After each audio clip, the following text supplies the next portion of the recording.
Hello, you're watching World Talks on TVP World. My name is Sasha Farbach.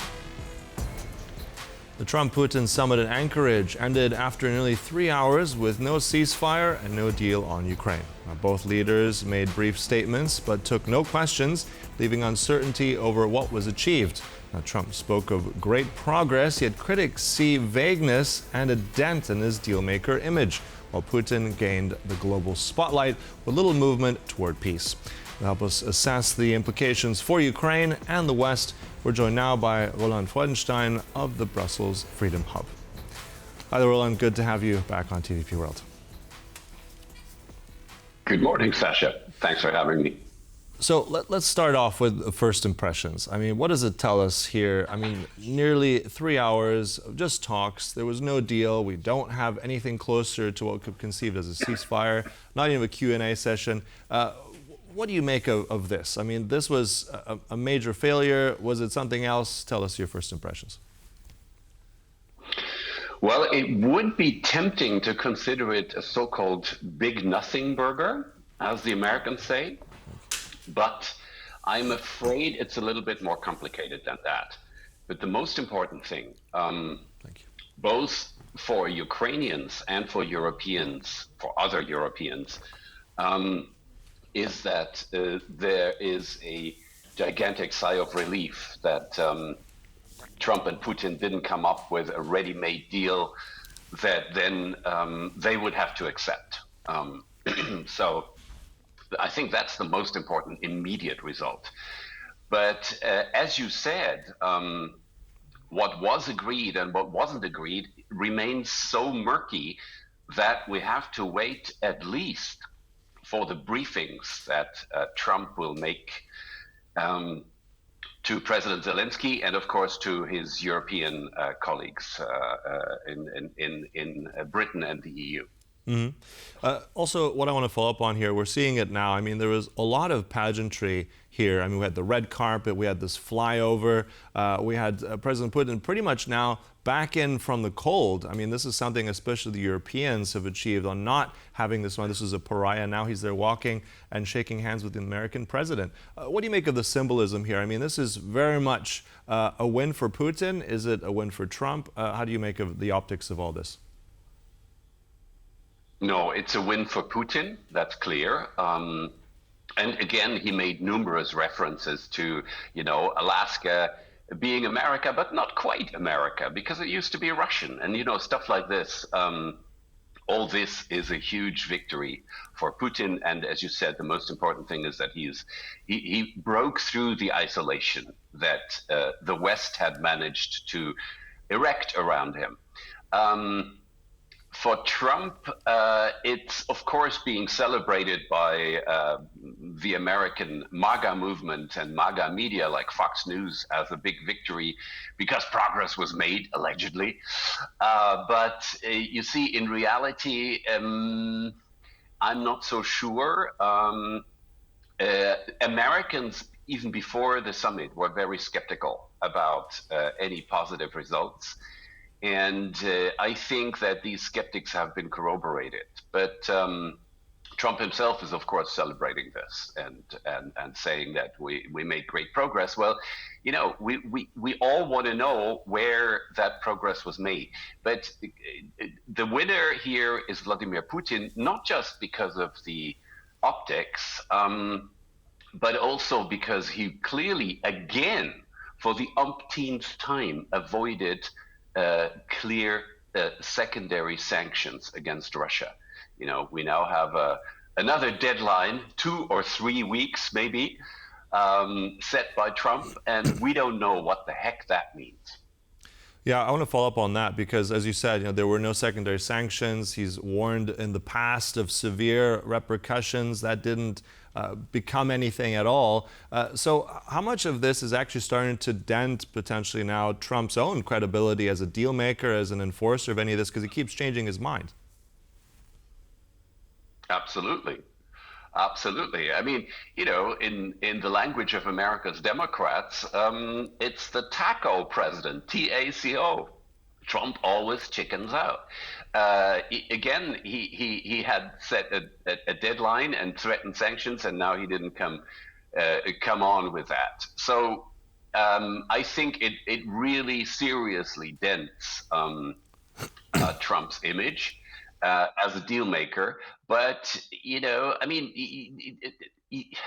Trump has been so vague about what actually was agreed on and whether they did make any concrete progress that it's really impossible to say. So there's enough reason for his fans to continue to claim that, oh, well, he achieved great things here.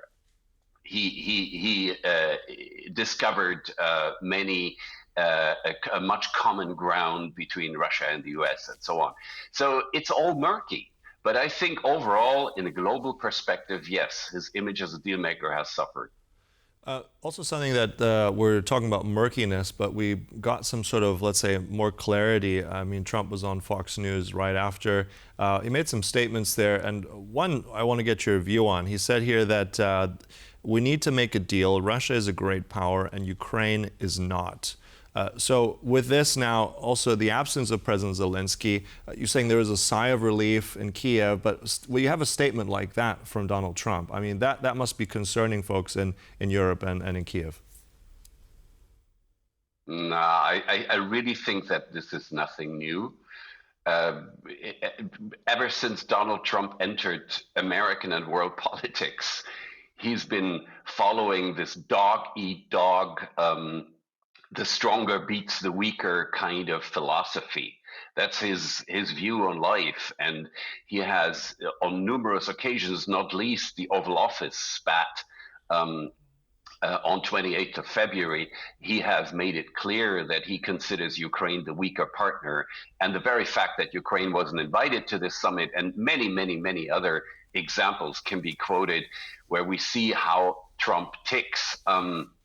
And how he considers Russia the real partner in brokering deals, and Ukraine will have to take it or leave it. So that's nothing new, but indeed, it's something that Europeans should push against. In a world where only the stronger powers win and might makes right, as the saying goes, everything will go for the worse, and Europeans have to keep rubbing this in. And I actually think that many Americans would agree with the Europeans here. Mm-hmm. I mean, the Europeans tried very much over the last years, and also especially last month with Donald Trump, to try and make that case for Ukraine, to be on Ukraine's side.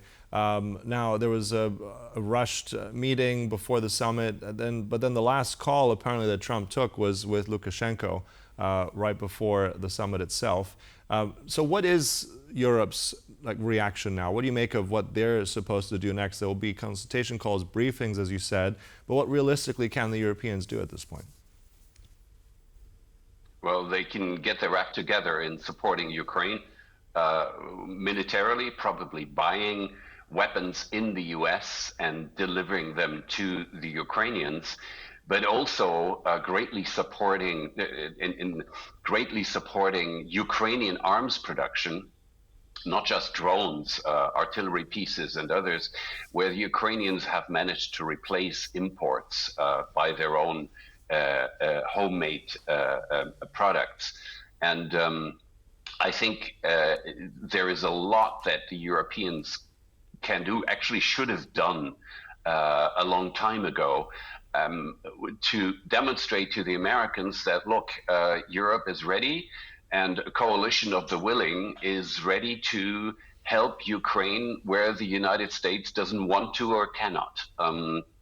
So that, I think, will at least go some way to put Europe back on the map here in this debate about the Ukraine war. Mm-hmm. And also what's key here is what comes next. So, I mean, during that press statement, it wasn't really a press conference, there were no questions, but there was apparently some information that there would be another meeting. Zelensky should be included here, or at least Trump said that Trump and Zelensky should meet.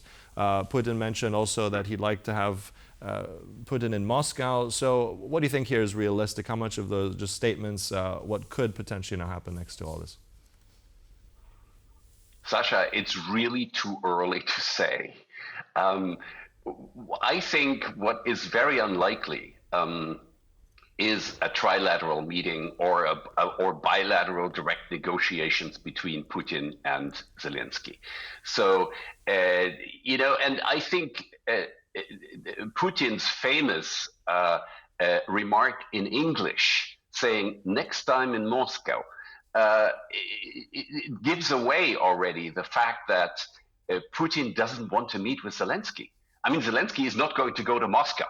That's completely excluded for so many reasons, and so by saying this, and Trump kind of vaguely agreeing that maybe Moscow, maybe somewhere else, I think they have maybe subconsciously, in Trump's case, agreed that they will meet again, but again without Zelensky, because I don't see Putin ready to put himself on the same level as Zelensky as a leader of a sovereign nation. He does not consider Zelensky a legitimate ruler, and he's made that clear so many times. So I don't see this trilateral follow-up. What is possible indeed is another Trump-Putin meeting, and then the whole drama will start again with the word biting their fingernails, especially the Ukrainians and the Europeans, and hoping that Trump doesn't get pulled across the table by Putin on decisive existential questions of not just Ukraine but peace in Europe, and so it's almost like Groundhog Day here. We're seeing the same game being played all the time by Putin, all the while there being no secondary sanctions, which is something that he, of course, tries to avoid. So, that's what I pessimistically or skeptically see as the immediate future. Further dangers of a Trump-Putin agreement, and no positive development between Russia and Ukraine in the sense of a ceasefire, because that's the other thing that Putin wanted to avoid here. Not just sanctions, but also a ceasefire. Mm-hmm. Yeah, just briefly at the end, I mean, usually these summits are highly choreographed, take months to prepare. The last one was also a major one between Biden and Putin. As again, many people were prepared for this. A lot of work went into this. This was hastily arranged. Do you think the next summit, if it does happen at all, will be prepared anymore, or will this be another future of these summits of being hastily arranged at the last minute? No, I think it's the latter. I think we'll have to get used to these haphazard, ill-prepared summits and pseudo-negotiations. Look at Steve Witkoff, the now chief negotiator on behalf of Trump, who obviously let himself be duped by Putin and by negotiators in Moscow in his visit 2 weeks ago, which was the basis for this summit here in Alaska. I mean, that's symptomatic for the approach of the Trump administration. Solid preparation, development of a strategy, a clear list of priorities. All these are things that are alien to this administration. All right. Well, we'll have to see. I mean, it's, as you said, murky and vague, but nevertheless, we'll have to see what happens next. Look, thanks for all that insight. Really appreciate it, Roland Freudenstein. Always a pleasure. And thank you for watching. That concludes World Talks, but stay tuned, much more coming up right here on TVP World. Goodbye.